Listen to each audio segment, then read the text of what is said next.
नमस्कार दोस्तों, कैसे हैं आप सब? स्वागत है आप सभी का हमारे आज की इस नए वीडियो में। तो आज हम बात करेंगे फिज़िक्स के इम्पोर्टेंट क्वेश्चंस की, ट्रेंडिंग क्वेश्चंस की, ठीक है? बीएससी का पेपर है, बीएससी का एग्ज़ाम पैटर्न है, उसकी बात करेंगे, ठीक है? तो टाइम कितना होता है इलाहाबाद विश्वविद्यालय के बीएससी एंट्रेंस एग्ज़ाम के पैटर्न में? टाइम 2 आवर्स का होता है, मैक्सिमम मार्क्स 300 होते हैं। क्वेश्चन पेपर को 3 सेक्शन में डिवाइड किया जाता है। लैंग्वेज के सेक्शन में, जीएस के सेक्शन में और साइंस ग्रुप के सेक्शन में, मतलब पीसीएम, पीसीबी के सेक्शन में, ठीक है? तो यहाँ पर इलाहाबाद विश्वविद्यालय में ऑक्सफोर्ड और फीस्ट में नेगेटिव मार्किंग नहीं होती है। 150 क्वेश्चन होते हैं और प्रत्येक क्वेश्चन का जो नंबर होता है वो 2 नंबर होता है, ठीक है? एक क्वेश्चन करेंगे तो 2 मार्क्स आपको मिल जाएंगे। अब ये जो पेपर है वो कॉमन पेपर होता है बीएससी बायोलॉजी के लिए, बीएससी मैथमेटिक्स के लिए, BSc bio home science, BSc maths home science के लिए। अगर आप पीसीबी से बिलोंग करते हैं तो बायो के क्वेश्चन करेंगे 40, अगर आप पीसीएम से बिलोंग करते हैं तो मैथ्स के क्वेश्चन करेंगे 40। होम साइंस का ये सेम यही पैटर्न होगा, ठीक है? तो जनरल अवेयरनेस के 10 क्वेश्चन होंगे जो मैंने प्लेलिस्ट बनाई है जनरल अवेयरनेस की, बस वही काफ़ी है, उसके अलावा कुछ भी मत पढ़ो, सिर्फ और सिर्फ फोकस करो अपने साइंस ग्रुप में। लैंग्वेज लिटरेचर ये आप बचपन से पढ़ते आए हैं, कर ले जाएंगे 20 क्वेश्चन, बिल्कुल भी परेशान मत हो। जो मैं वीडियो बना रहा हूँ उसी को देख लो या कोई सी नॉर्मल सी बुक, यार पढ़े इसको करो ही मत, सिर्फ और सिर्फ फिजिक्स और केमिस्ट्री, मैथ, बायो ये करो, ठीक है? बाकी तो सब बचपन वाले हैं, हो जाएंगे। और ये इंस्टाग्राम का लिंक है, आप डिस्क्रिप्शन बॉक्स में होगा, वहाँ फॉलो कर सकते हैं, कोई भी क्वेरी कर सकते हैं। साथ में जो प्रैक्टिस सेट मैंने वहाँ करवाए हैं, कल ही मैंने बायो का प्रैक्टिस सेट करवाया, बेसिक 25 क्वेश्चन का, उसे ज़रूर कर लेना। क्योंकि जो बीएससी का पेपर होता है उसका जो सेटिंग, क्वेश्चन सेटिंग होती है, वो 100% में 50% क्वेश्चन आपके हाई लेवल के होंगे, ठीक है? मतलब कि उनका लेवल बहुत ही अच्छा खासा होगा। और 25 क्वेश्चन आपके बेसिक होंगे 11th और 12th के, और 25 क्वेश्चन जो बच रहे हैं वो नॉर्मल क्वेश्चन होंगे, मतलब मॉडरेट, ना ज़्यादा टफ ना ज़्यादा आसान, ठीक है? तो चलिए क्वेश्चन आज पहला देखते हैं हम। इंस्टाग्राम के प्रैक्टिस सेट ज़रूर कर लेना, ठीक है? डिस्क्रिप्शन बॉक्स में लिंक होगा। तो आज के जो क्वेश्चन मैं कराऊंगा उसमें से 40 में से कम 10 क्वेश्चन आपको मिल जाएंगे फिजिक्स के पेपर में। ऐसा है यार, सही कह रहा हूँ, क्वेश्चन देखकर आपको पता लग जाएगा कि हाँ इम्पोर्टेंट है या नहीं है। कमेंट सेक्शन में भी बता सकते हैं कि पेपर इम्पोर्टेंट है जो मैं करा रहा हूँ या नहीं, ठीक है? Sorry, sorry. तो पहला देखते हैं question number. Consider copper and aluminium wire whose length and resistance are the same, also the specific resistance of aluminium is more, कितना प्यारा क्वेश्चन है, बहुत ही important question, is more than copper, select the correct statement. बहुत ही basic question है कुल मिला के ये। जैसे आपने कॉपर वायर की रेजिस्टेंस को लेट कर लिया आर सी, एल्युमिनियम वायर के रेजिस्टेंस को लेट कर लिया आर ए, ठीक है? अब क्वेश्चन क्या कह रहा है? R C is equal to R A कह रहा है कि नहीं कह रहा है? मतलब resistance of copper is equal to resistance of aluminium कह रहा है ना? यार हिंदी मीडियम वाले भी देख लो। तांबे और एल्युमिनियम तार पर विचार करें जिनकी लंबाई और प्रतिरोध समान है। इसके अलावा एल्युमिनियम का विशिष्ट प्रतिरोध तांबे की तुलना में अधिक है। सही कथन का आपको चयन करना है। तो जो हमें कथन मिले हैं, जो स्टेटमेंट नीचे मिले हैं, वो तांबा और एल्युमिनियम का द्रव्यमान समान है, मतलब copper and aluminium masses are the same, copper wire has more mass than the aluminium. जो हमको स्टेटमेंट मिल रहे हैं वो हमें मास से रिलेट करके मिल रहे हैं।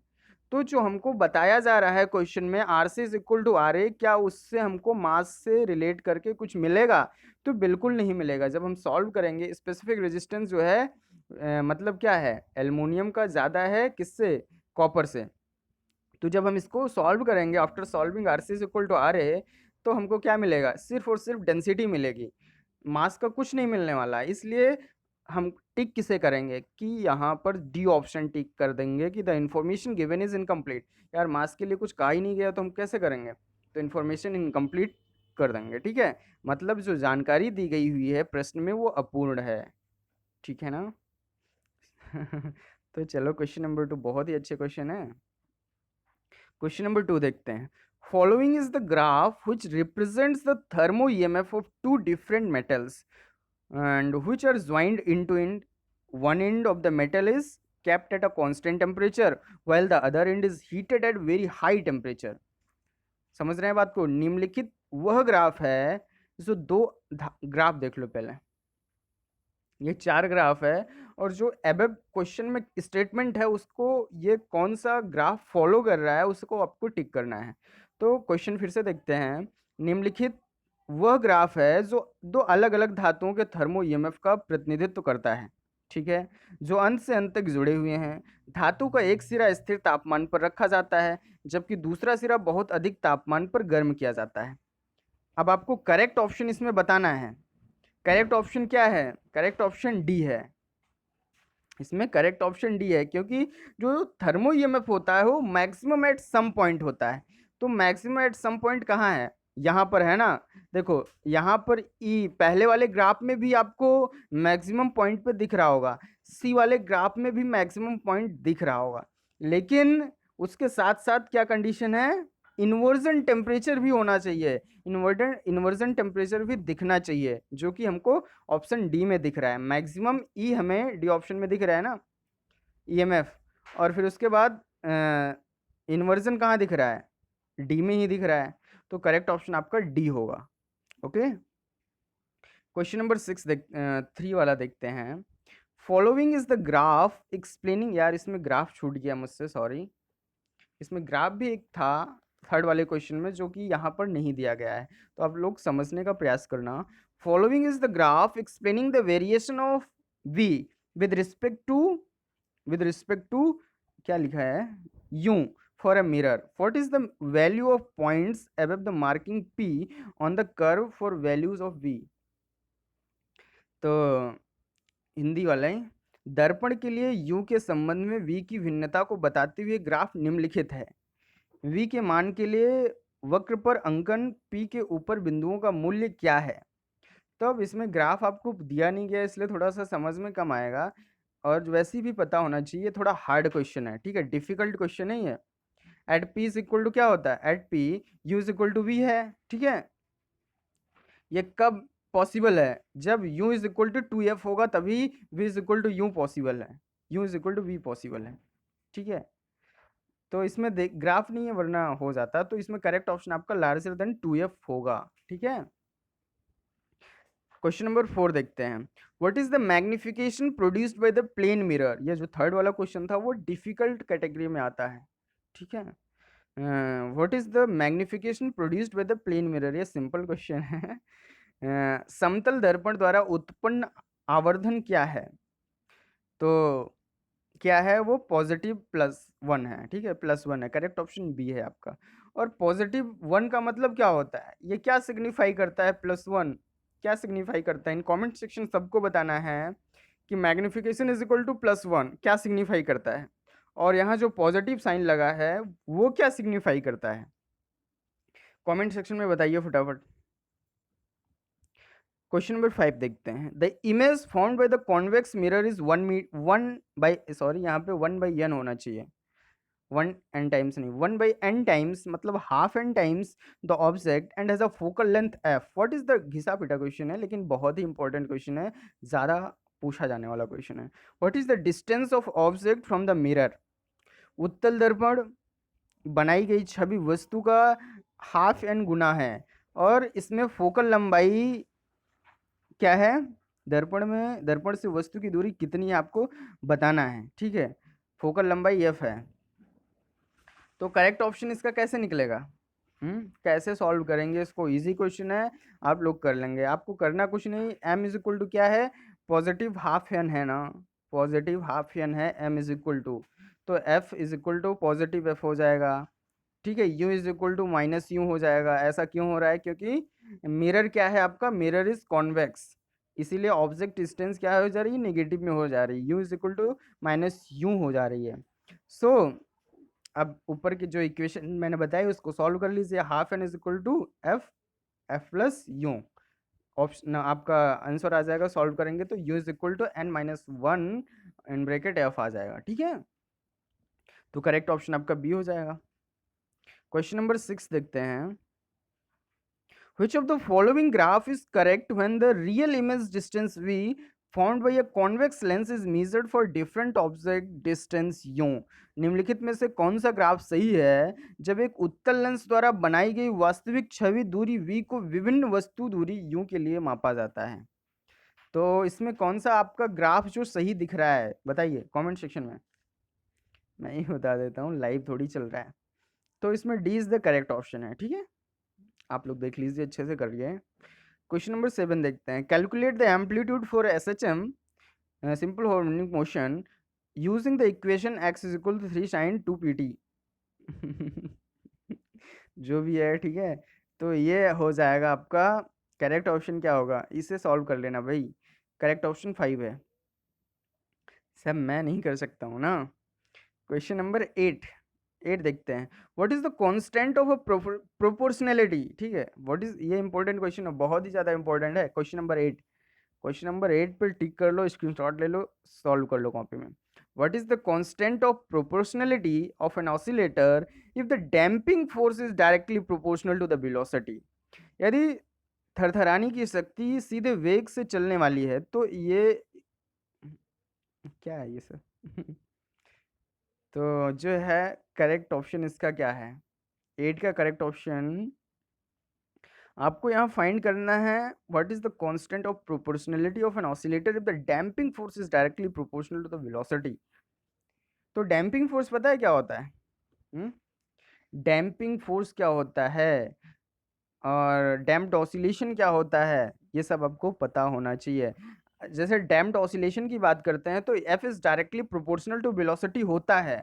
इन a damped oscillation F is directly proportional to velocity and opposite in direction. ये कंडीशन होती है डैम्प्ड ऑसिलेशन की। जब ये नहीं पता होगा तब आप कर नहीं पाएंगे, ठीक है। तो F is equal to minus v हो गया ना, डैम्प्ड ऑसिलेशन आया, इससे हमें समझ में आ गया कि F is equal to minus v, क्योंकि directly proportional to velocity and opposite in direction होता है, ठीक है। तो F क्या है हमारा, F जो इक्वेशन बनती है F is equal to minus v where F is damping force and V is velocity, V u v x y वाला, V is velocity and ABCD वाला V इज प्रोपोर्शनलिटी कांस्टेंट। तो हमको वही B find करना है जो proportionality constant है। तो उसको फाइंड करने के लिए आपको क्या करना होगा, for finding the units of b let us go for dimensional analysis. Dimensional analysis कैसे करेंगे, जब b इज इक्वल टू क्या होगा, b इज इक्वल टू जैसे यहाँ पर f is equal to minus b find किया ना, तो v इज इक्वल, इंटरचेंज कर दो, v इज इक्वल टू क्या हो जाएगा, f अपॉन b हो जाएगा, ठीक है। यहाँ पर आपको करना क्या है, डायमेंशनल एनालिसिस करते समय साइन को नेग्लेक्ट कर देना है, ठीक है। नेग्लेक्ट साइन का मतलब नेग्लेक्ट द डायरेक्शन, ठीक है। नेगेटिव साइन क्यों आया, डायरेक्शन अपोजिट है, तो यहाँ पर आपको डायरेक्शन को नेग्लेक्ट कर देना है। तो जो डायमेंशन फॉर्मूला बनेगा वो क्या बनेगा, क्या बनेगा, फोर्स का क्या न्यूटन पर सेकंड होता है, तो क्या हो जाएगा, न्यूटन सेकंड बाई एम हो जाएगा, फिर m is metre, s is second and n is newton. तो इसको और थोड़ा हाई उसमें करेंगे, एबव वाले क्वालिटी में, उसको क्या बोलते हैं, स्टैंडर्ड डायमेंशनल फार्मूला, तो हो जाएगा केजी पर सेकंड, या आप कह सकते हैं केजी सेकेंड इनवर्स, ठीक है। तो करेक्ट ऑप्शन आपका यहाँ पे ए वाला है। क्वेश्चन नंबर 11 सॉरी थक गया हूँ यार मैं। क्वेश्चन नंबर 9 देखते हैं। Choose the equation that can not represent a plane progressive wave. अब आपको पता होनी चाहिए प्लेन प्रोग्रेसिव वेव होती क्या है, इसके इक्वेशन कैसे बनते हैं। उस समीकरण को चुनें जो एक विमान प्रगतिशील लहर पर प्रतिनिधित्व नहीं कर सकता है। तो equation of a plane progressive wave कैसे होगा, ए क्या होता है यहाँ पे, जो where is the amplitude of vibration of the particle, ठीक है। तो W इज इक्वल टू क्या हो जाएगा, 2 pi n omega is equal to omega is equal to 2 pi n हो जाएगा, ठीक है। तो इसमें कौन सा जो मैंने बोला वो यहाँ लागू नहीं होता क्या, हाँ सॉरी, तो करेक्ट ऑप्शन आपका बी है, ठीक है सॉरी। y इज इक्वल टू a log x plus b log x, उसी पे फॉलो होगा लेकिन थोड़ा सा डिफरेंस है यहाँ पे। क्वेश्चन नंबर 10 देखते हैं। What is the phase difference, ये भी बहुत ही इंपॉर्टेंट क्वेश्चन है। Question number 10, what is the phase difference between the prongs of the tuning fork. यहाँ पे परेशान करने वाला क्वेश्चन है ये, क्योंकि इसी से रिलेट करके 2-3 क्वेश्चन बनते हैं। पहला क्वेश्चन जो आपको स्क्रीन पर दिख रहा है वो है, दूसरा क्वेश्चन जो मैं आपको बताता हूँ वो है, क्या है कि एक कंडीशन होती है, there is no phase difference between the vibration of the two prongs of a tuning fork. जो ट्यूनिंग फॉर्क के दो प्रोंग्स होते हैं, तो उनके बीच का जो डिफरेंस होता है, there is no phase difference between the vibration of the two prongs. समझ रहे हैं ना बात को? No phase difference between the vibration of two prongs of the tuning fork, ये कंडीशन होती है, दिमाग में बैठा लो। तो इस क्वेश्चन में क्या कहा जा रहा है, what is the phase difference between the prongs of the tuning fork. अगर यहीं पर टू प्रोंग्स हो जाता तो हमारा आंसर 0 होता, लेकिन यहाँ पर सिर्फ है बिटवीन द प्रोंग्स, तब हमारा आंसर क्या होगा, 2 पाई होगा। करेक्ट ऑप्शन क्या है, 2 पाई। इसमें क्या है, इसमें बी दिया गया है जो कि आपका रॉन्ग है। करेक्ट ऑप्शन आपका सी है, ठीक है। पाई इज रॉन्ग आंसर, 2 पाई होगा। अगर कोई डाउट हो तो कमेंट सेक्शन में डिस्कस कर लीजिए। क्वेश्चन नंबर 10 देखते हैं।